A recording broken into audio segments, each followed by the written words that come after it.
Assalamualaikum warahmatullahi wabarakatuh. Selamat siang semua. Kami dari kelompok Human Research akan memperkenalkan diri terlebih dahulu.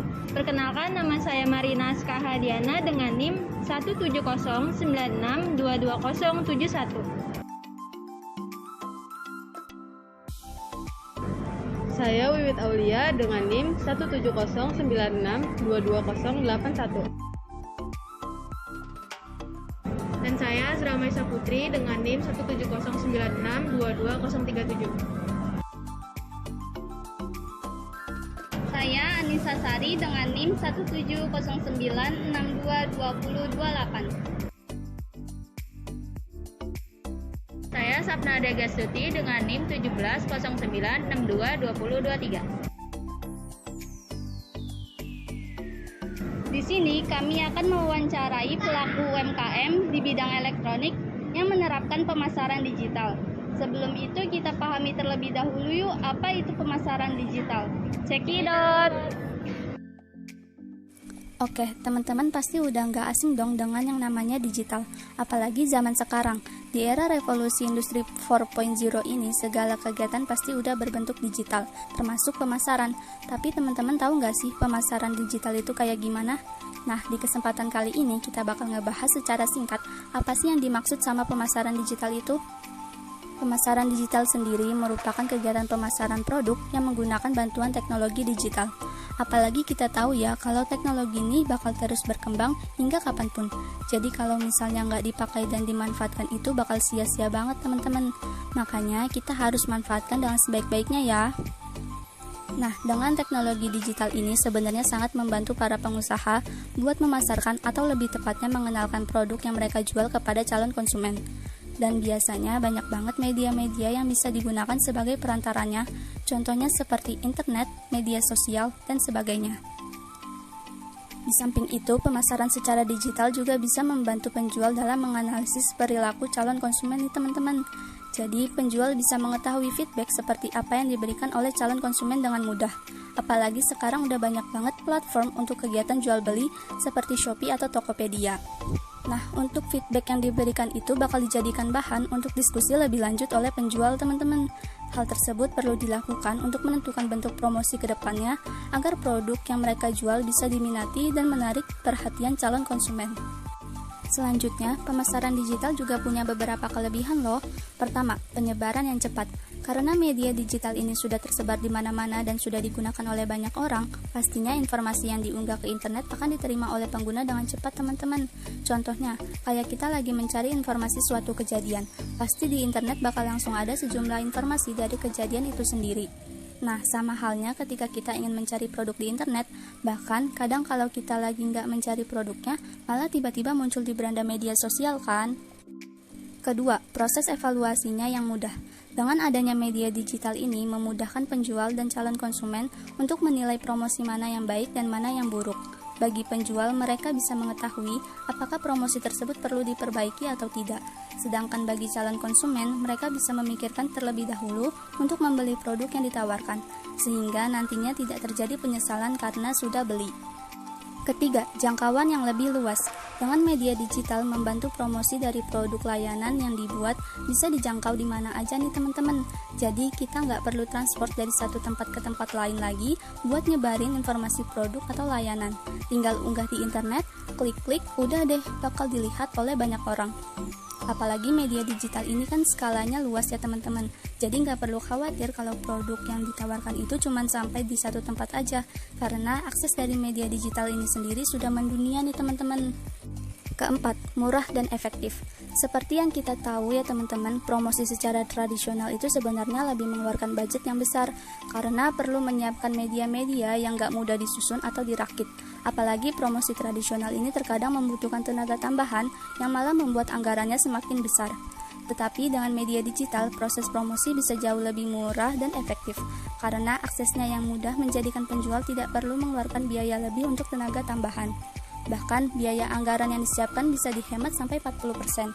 Jadi sisa anggaran tersebut bisa mereka gunakan untuk kebutuhan yang lain. Oke, selanjutnya kita masuk ke jenis-jenis pemasaran digital. Pertama, melalui website. Dalam menggunakan website, kita perlu merinci informasi secara jelas nih teman-teman, mulai dari siapa kita, bisnis apa yang kita tawarkan, hingga gimana konsumen bisa mendapatkan apa yang mereka butuhkan. Dengan informasi yang jelas, calon konsumen tertarik untuk membeli produk atau layanan yang kita tawarkan. Kedua, melalui search engine. Dalam menjalankan bisnis, kita memerlukan kata kunci yang mencerminkan profil bisnis kita. Jadi, apabila mereka mengetik kata kunci yang berhubungan dengan karakteristik bisnis kita, itu akan menambah engage pada website yang kita miliki. Ketiga, penelusuran berbayar. Biasanya jenis ini digunakan oleh brand-brand ternama, jadi engage yang dihasilkan lebih besar namun sebanding dengan harganya. Keempat, media sosial. Kegiatan promosi melalui media sosial ini sebenarnya udah banyak banget dijalanin oleh penjual teman-teman, khususnya Instagram. Dengan fitur-fitur yang tersedia, penjual bisa manfaatin hal tersebut secara kreatif. Kelima, online ads dan display ads. Seperti yang udah disebut sebelumnya nih teman-teman, yaitu iklan yang ada di beranda media sosial. Nah, itu adalah display ads yang dimana iklannya ditampilkan secara online dengan format gambar atau video yang menarik, sehingga calon konsumen bisa melihat atau berinteraksi dengan iklan tersebut dengan mudah. Oke, sekarang jadi makin paham kan mengenai pemasaran digital? Semoga dengan adanya pembahasan ini bisa bermanfaat buat teman-teman terutama yang ingin menjalankan bisnis secara digital. Setelah ini kita langsung aja yuk simak wawancara dengan pelaku UMKM yang melakukan pemasaran secara digital, supaya teman-teman ada gambaran mengenai jalannya pemasaran digital itu sendiri. Let's go! Sebelumnya perkenalan dulu ya Mas, nama saya Anissa Sari. Masnya boleh perkenalan namanya siapa, terus nama tokonya apa? Namanya Juvandi, nama tokonya Sunhol Elektronik. Kalau boleh tahu nih Mas, ini Masnya jualin pemasaran produknya itu lewat digital gak? Kalau iya, platformnya tuh apa aja ya? Ya, kita udah gabung di marketplace juga. Kita ada gabung di Shopee dan lain-lainnya. Terus kalau menurut Masnya nih, kalau mau berkarir di wirausaha digital tuh apa sih yang harus disiapin? Apakah perlu expert ke semua bidang gitu? Iya, kita perlu survei barang apa kira-kira yang lagi fast moving, baru kita bisa upload barangnya itu. Kalau misalnya kayak privilege gitu Mas, itu juga nggak sih berpengaruh nggak sih Mas? Itu berpengaruh juga. Oke. Terus kalau menurut Masnya keuntungan sama kerugiannya kalau misalnya wirausaha digital tuh apa?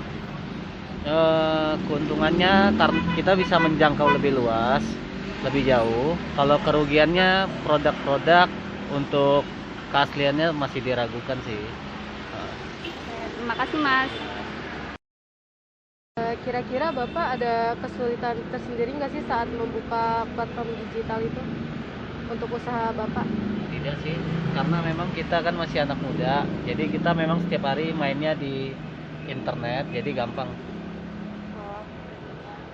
Kalau misalnya dari segi banyaknya pembeli sama pemasukan itu kira-kira banyaknya dari jualan secara langsung apa yang dari platform digital itu Pak? 50-50, di tempat, di offline juga banyak, di online juga banyak. Bapak punya strategi promosi gitu nggak sih buat di platform digital itu?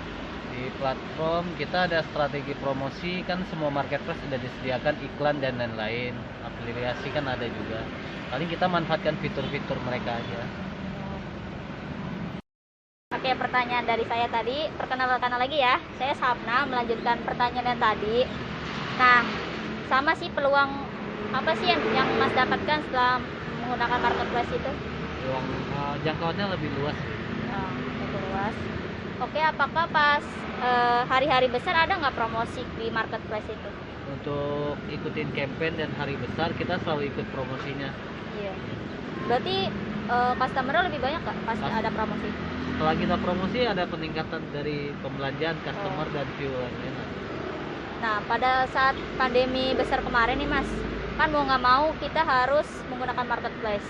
Apakah keuntungannya lebih besar dari yang biasa-biasanya? Iya, karena semua kan diarahkan untuk belanja di marketplace, tidak kontak langsungnya. Jadi orderan kami meningkat, otomatis mendongkrak labanya juga. Oke Mas, makasih ya Mas ya. Perkenalkan nama saya Marinaska. Iya. selanjutnya kan kalau misalkan online itu pasti ada sistem pembayarannya. Nah, masukan yang efektif itu transaksi digital seperti apa ya? Yang aman gitu. Transaksi digital ya. Iya. Maksudnya contoh seperti GoPay dan lain-lain. Iya. Oh iya, itu sudah cukup aman sih. Kemudian menurut Bapak tips apa yang bisa Bapak tawarkan untuk usaha kecil yang ingin memasarkan secara online gitu, Pak? Mungkin dimulai dari produknya ya, maksudnya produk-produk yang konsumtif lah, seperti sembako dan lain-lain, itu bagus fast moving, cepat peredarannya ya. Kemudian ada lagi tips lain, Pak? Tips lain ya, mungkin maksudnya promosi lah ya. Iya, promosi. Itu sangat penting kalau untuk di marketplace. Dan juga keaslian produknya mungkin harus dipertahankan. Kemudian yang terakhir, bagaimana cara Bapak mengatasi jika pemasaran online Bapak ini kurang berhasil gitu, Pak? Mungkin kita perlu mencari tahu dulu untuk saat itu juga sedang fast moving produk apa, karena tidak setiap saat barang itu terus ada kalanya lagi booming barang apa, itu kita mesti ikutin alurnya gitu. Oh, berarti ngikutin pasarnya gitu ya, Ngikutin Pak? pasarnya betul. Terima kasih. Ya. Oke, baik. Perkenalkan, nama saya Azra Mesa Putri. Saya melanjutkan pertanyaan yang tadi diberikan oleh teman-teman saya. Di sini saya mau nanya, Mas. Sekarang kan udah banyak nih UMKM yang menggunakan digital marketing. Nah, kira-kira menurut Mas sendiri, apa sih yang harus dilakuin sebagai toko yang menjual elektronik ini buat menghadapi persaingan di dalam pemasaran online itu? Kita perlu promosi lah, membaca peluang kira-kira tertariknya customer itu di bidang apa dan cara gimana kita dapatkan perhatian mereka gitu. Oh, berarti dengan usaha untuk naikin engagement-nya dari ini ya, customer online gitu ya? Betul. Oke, baik. Selanjutnya yang terakhir banget nih, Mas. Itu terakhir banget.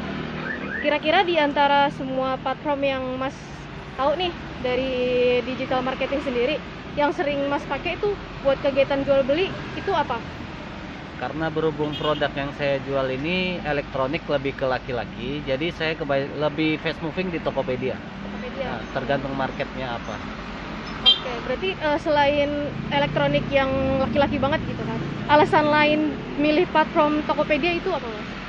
Karena marketplace atau platform itu ada kalangannya. Contohnya kalau untuk Shopee itu lebih ke produk-produk wanita, lebih fast moving di sana. Kalau untuk produk kayak elektronik di Tokopedia lebih cepat lah iklannya, karena memang kebanyakan produknya memang ada di sana gitu. Oh gitu. Iya. Tapi kalau dari sisi penghasilan atau penjualan gitu, kira-kira di Tokopedia ada iniannya sendiri nggak, Mas? Kayak engagement-nya lebih gede atau gimana gitu?